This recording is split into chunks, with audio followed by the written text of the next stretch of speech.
What's going on, everybody? Welcome back. As you can see behind me, we have another project car, which is exactly what we needed. Let's take a look. So I actually got this car from a friend of mine. I did buy it. I'm not just working on this one like I was the Jeep. He's had this for, I don't even know, probably 7 or 8 years. And kind of been, not hassling him, but I kept asking him about the car. And he kept telling me he wanted to keep it or get it running. And he finally decided to let it go. So now I have a 55 Chevy 2-door sedan. Not in terrible shape. If you guys watch the video of the yellow 57, this car is leaps and bounds better than that car. Much more solid starting point. And I've always wanted a 55, so it worked out well. Eventually this car is going to go on the rotisserie. We'll get a full one-piece floor. We'll end up doing the body work on it, but for now I think the goal is just going to be to get this thing running, driving, and if it looks ratty the way it does now, I don't really care because it's still a 55 Chevy. Bring you guys around inside. The car has fiberglass doors on it right now. I'm taking these off and getting a set of steel doors from him. So these are only temporary, but for right now at least the car looks complete, even though none of my neighbors can see it. A couple boxes of trim, lights. Floors aren't terrible, but they're not the best either. And like I said, they're going to get replaced. This is pretty cool. Somebody took a piece of like aluminum siding and just made a rocker panel. So pretty excited about that. Quarters got some sloppy body work on the bottom of it, but it is what it is. Still a cool car in my opinion. So the only thing that I've done so far is I took the old fuel tank out of the car and I swapped in, this car was originally a 3 on the tree. I swapped in the original steering column from my dad's 57 because right now this car has a 305 and a turbo 350 and I don't want to put a floor shifter in it. So we're going to see if we can make a factory column work with the turbo 350 that's in there, and I'll show you guys under the hood.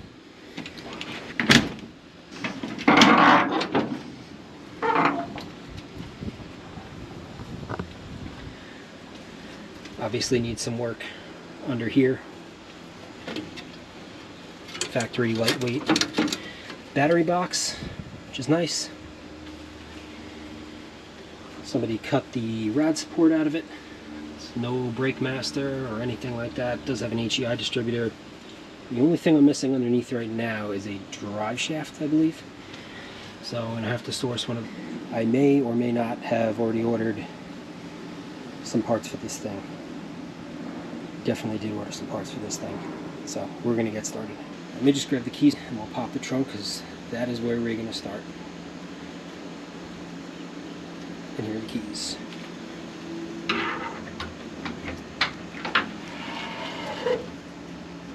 Again, not terrible. Some holes. But like I said, we are going to start back here because I want to get a nice fuel tank back in this thing so we can run a fuel line up because you can't run the car without gas. And the Poland Spring fuel tank that's zip tied to the rad support just doesn't really look like a good time. So we are going to delete the spare tire well because Mother Nature already started deleting it, but I figure we'll finish it, and I have a nice panel for this.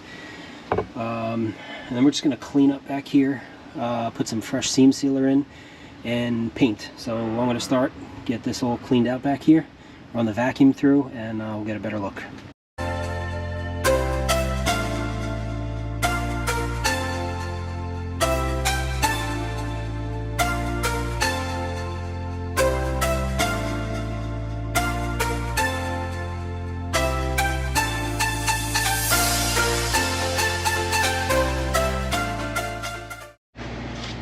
Alright, trunk is already looking a little bit better. So this is the spare tire well delete panel. And then these are the trunk floor braces.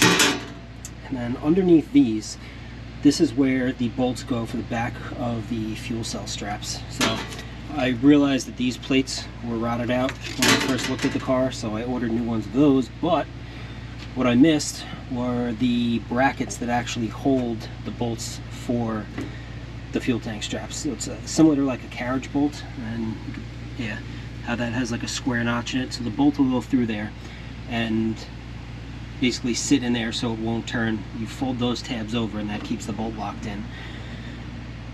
These are, I believe, $80 a piece, and half of this one is missing, but that's where it ends. So from there to there, with that little hole in it. But it doesn't look like I'm going to be able to avoid ordering those, so it looks like I'm getting on the computer later and spending more money. But in the meantime, I'm going to get the rest of this played out so I can stop poking my hand on it, because I was vacuuming it out and I probably need a tetanus shot. So we're going to get that out. Scrape and remove all the seam sealer from the spare tire well. Start drilling out the spot welds for that, and we'll get that removed, clean that up, and we'll go from there. Alright, didn't really think that anybody would appreciate half an hour of me drilling out spot welds, so there's a little instant gratification for you. Okay, so I cleaned up the mounting flange in the trunk, hit it with some weld-through primer, and the next thing I'm going to do is take this punch tool and just around the entire perimeter of this, we're going to punch some holes in it so we can duplicate the plug welds, or the spot welds, in the original ones piece. These are going to be plug welded all the way around, so I'll get started with that.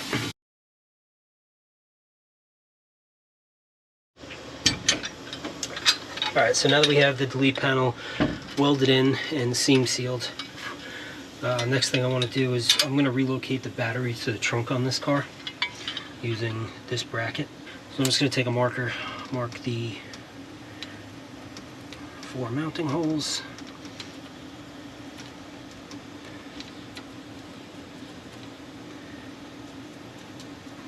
Okay.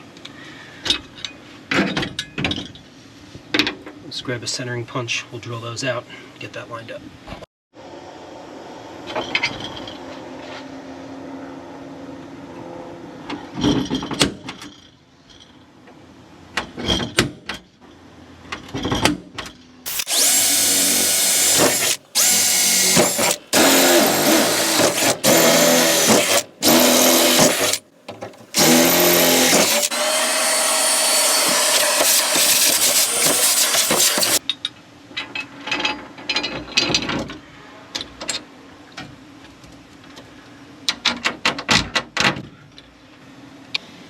So obviously I still have to paint the trunk, but I have the battery box where I want it. I do a battery for this car.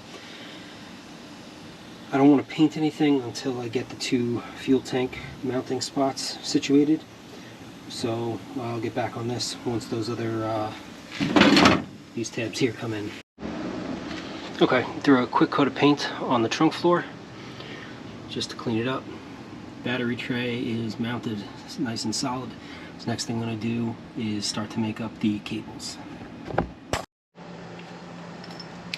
Okay, for battery cables, I'm going to be using 0 gauge welding wire. I find that works pretty well. It's also flexible. Start by just trimming some of the insulation off. If you guys are doing a lot of battery cable, these things are definitely worth the money. I think they're like 30 or 40 bucks. I'll put the link to them on Amazon in the description if you're interested.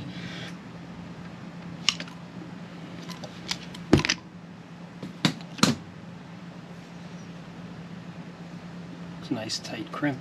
For heat shrink, I'm just going to use this. I don't know what brand this is, but it actually has like a nice glue in it. I'll show you after I heat the end, but you can see it kind of expand out of the end of the heat shrink itself. So I'll go ahead and heat this up. Kind of see on the end there how that glue comes out, but that makes a nice weather tight hold. And then for the battery end, I just use these almost like a compression style. So we'll do the same thing. We'll trim the insulation back. That gets pressed into the, I guess the collet you could call it, and then once it gets tightened down into the battery terminal itself, it compresses on the copper itself makes a nice tight hold. So I'm going to trim that back, install this, put another piece of heat shrink, and ground cable will be done. Alright, so got both cables done, everything's crimped. Have them going through the weather-tight bulkheads through the trunk or through the spare tire delete panel. Just got to grab longer studs for the battery hold down because this one's a little too tall.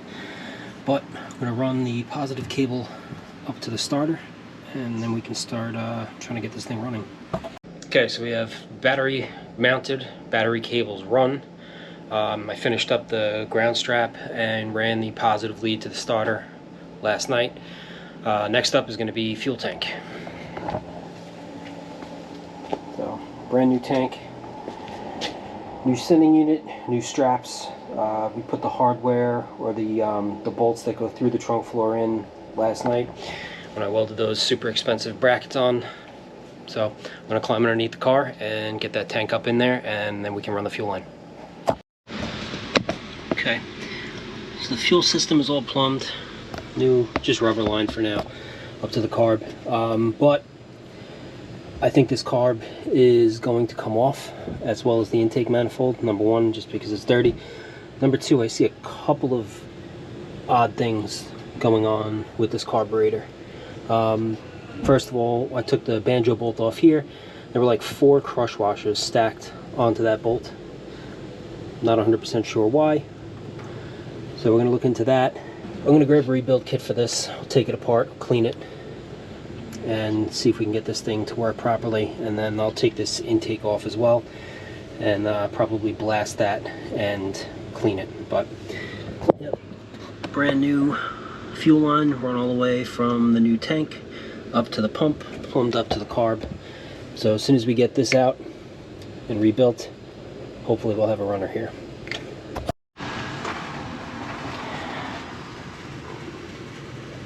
Okay, with the valve covers and the intake manifold off, I'm actually glad that I pulled the valve covers. Initially it was just to clean them up, maybe throw a coat of paint on them. But as I'm looking at the actual rocker arms and the adjustment, like the nut itself, or the lock nut on the stud, they should generally be about, you should have roughly the same amount of thread showing on each one. And these are all fairly close until you get to that last one. It's like barely on there. Just hanging out, having a good old time. And then there are a few on this side that are the same way. This one's, that's no good. The rest of them all look like they might be close. But this last one back here looks like we may have actually hurt the push rod. So I'm going to back that rocker arm off, pull that push rod out, because I was trying to turn it with my fingers, and I could see it. There's not, I don't know if you'll be able to see it on the camera, but it spins a little bit, then it hits, which leads me to believe that it might be hitting the cylinder head. Alright, let me get that off. We'll take a look at it. Alright, this is unfortunately the best flat surface that I have right now. You'll still be able to see it. Not that way, you're not.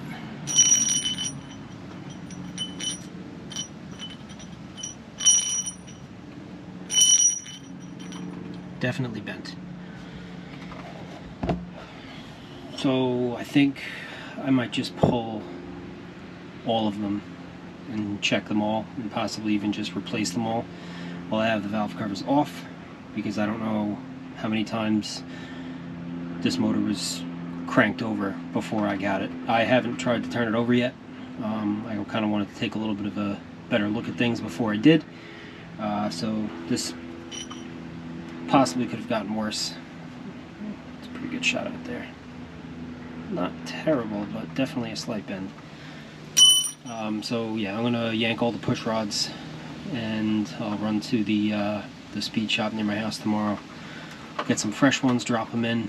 We can roll this thing over, get it to top dead center, adjust the valves, and I ordered an intake manifold gasket. I should have that tomorrow, so maybe we'll be able to hear this thing fire tomorrow. But for now, I'm going to rip the rest of this thing down, get those push rods out, inspect the rest of them, and we'll see you tomorrow. Okay, I picked up a straight push rod today after work. I know originally I said that I was going to replace all of them, but I ran the casting number on this, and this is a 307 from like 1970 or something like that, so there's really not much value to it. So I cheaped out and I only bought one, but I did check the rest of them. They were good. I put the rest of those in. I'm going to put the last two in, and we'll go around after that and adjust the valves. Okay, this being a hydraulic flat tappet cam, there are a couple of ways to adjust the valves. I have a certain way that I like to do it. Basically what I'll do is, starting with the motor in any spot, you don't have to worry about top dead center or adjusting intake or exhaust or anything like that. I'm going to leave the motor exactly where it is now. I'm going to go through every single one. I'm going to tighten up the adjustment nut, and as I do that, I'm going to spin the push rod.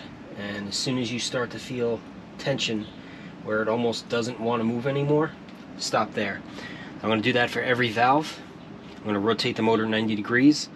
Do that same procedure over again. I'm going to rotate the motor 2 more times, 90 degrees each time. After that, the adjustment is done.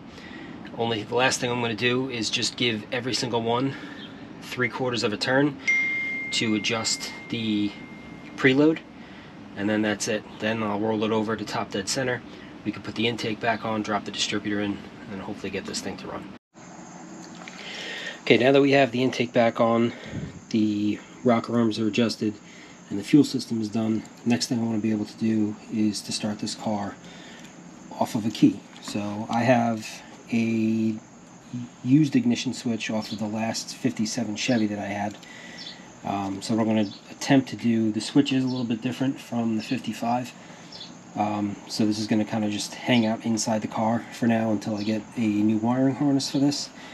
But at least, so I don't have to use like a trigger wire or a toggle switch or anything like that. I'm just going to wire this up to make sure that we can do that.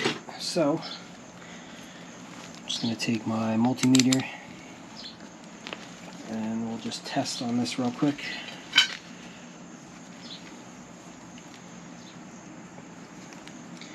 Alright, so we're going to go to battery,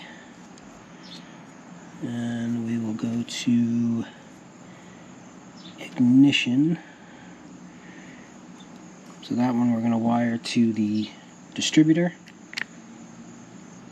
Okay, as soon as I turn that off, open loop, on, gives power to the distributor, or it will once it's in the car. Okay, with the key in the crank position, obviously that completes the circuit, so we know this switch is good.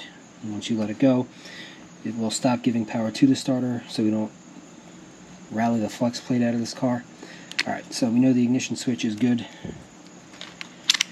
So I'm going to go ahead and run wires from the distributor and the starter solenoid into the car, so we can hook them up to this switch, and we'll be able to try to get this thing started.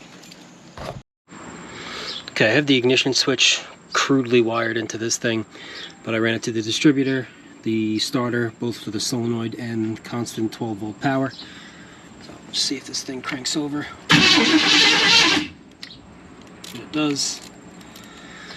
Alright, so now we can start it off with the key. I'm going to check underneath the hood for any vacuum connections that may need to be hooked up, and see if we can dump some fuel down the carburetor of this thing and get it to light off.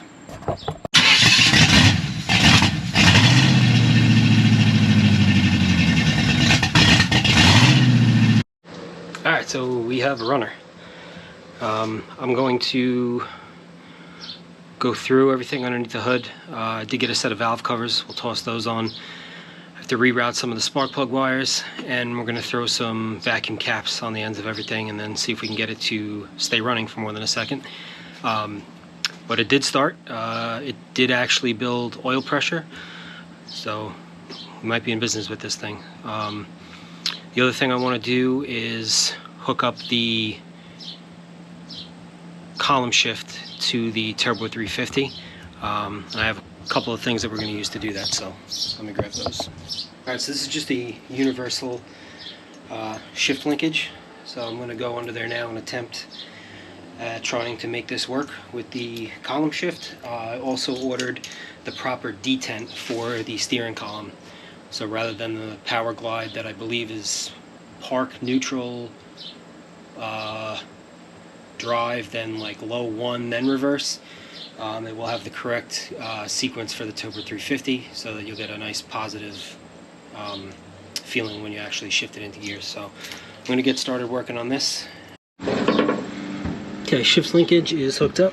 I had to put a slight bend in the rod to get it to basically just a contour to the bell housing. And I'll bring you guys underneath and show you, because I found something pretty cool under there. You're going to be really excited to see it. So here's the rest of the linkage rod. But you ever have a problem with your shift selector nut on Turbo 350 and you strip it or you break it or whatever the case may be, don't worry about dropping the pan and installing a new one. Simply weld the bracket to it.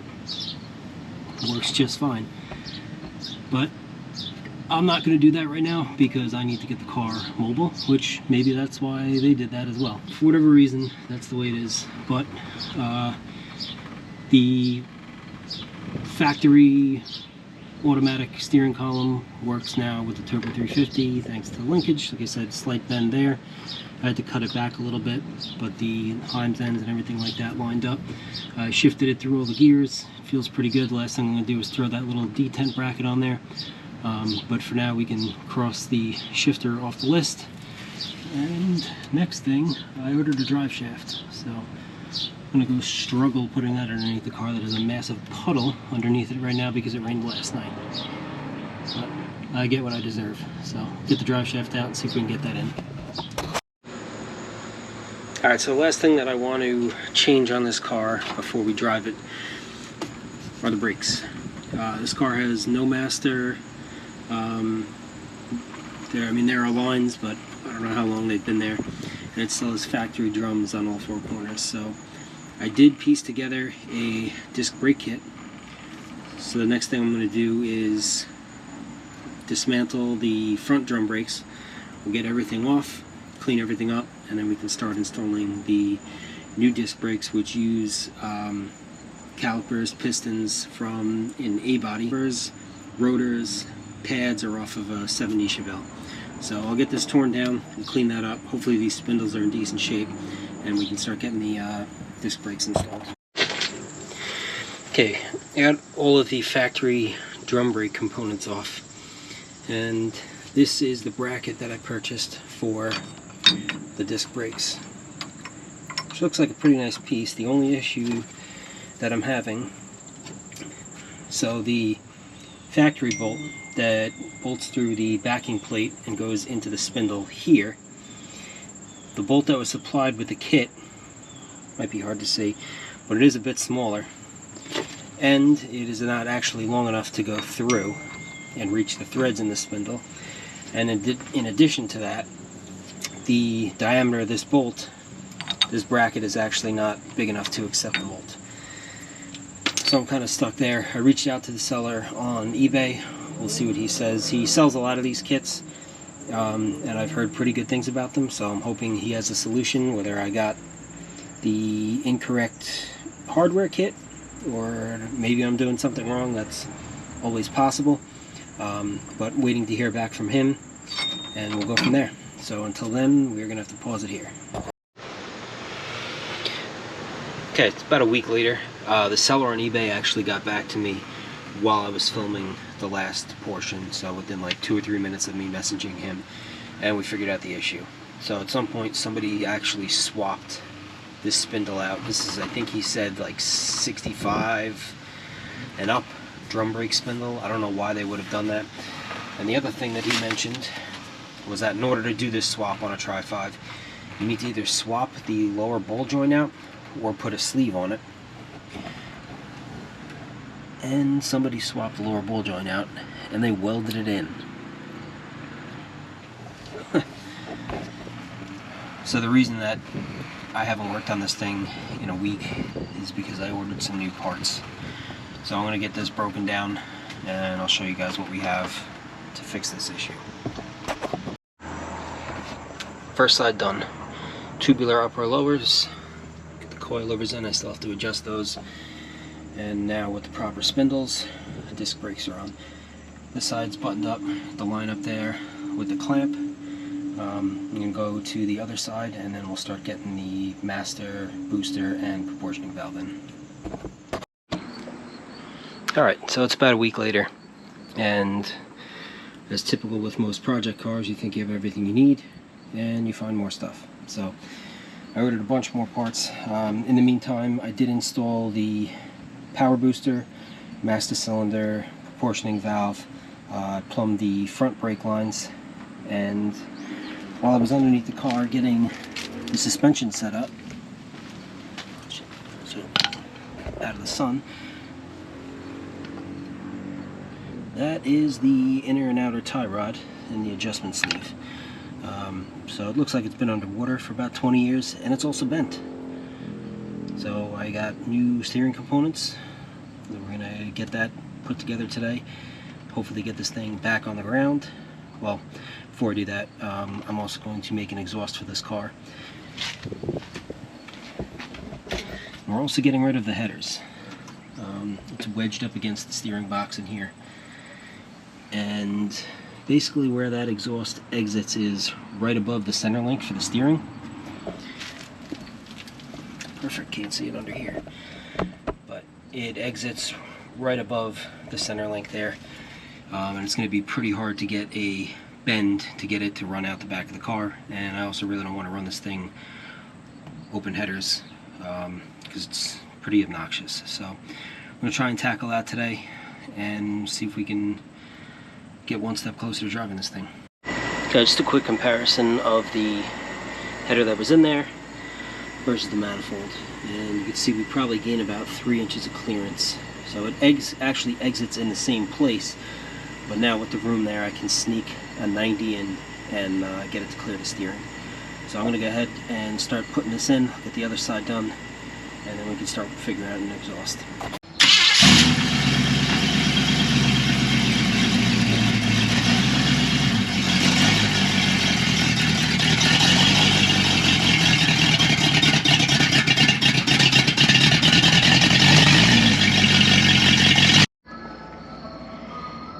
It's 0.2 miles around my block. I have no idea how much gas I have. I don't smoke cigarettes. It's not dark out, but I should be wearing sunglasses. Hit it.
Alright, so that's going to do it for this one. The car did make it around the block.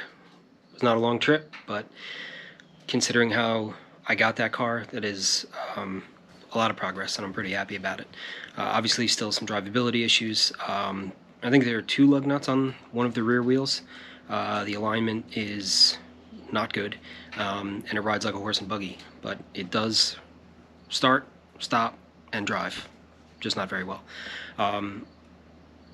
Obviously, I'm going to keep this car, so there's going to be a lot more of it on the channel, but for now, that's going to go to a buddy's house, and I have another car that's going to come here. It's another Tri-5. So hopefully you guys enjoyed this. If you did, I'll see you in the next one. Thanks for watching.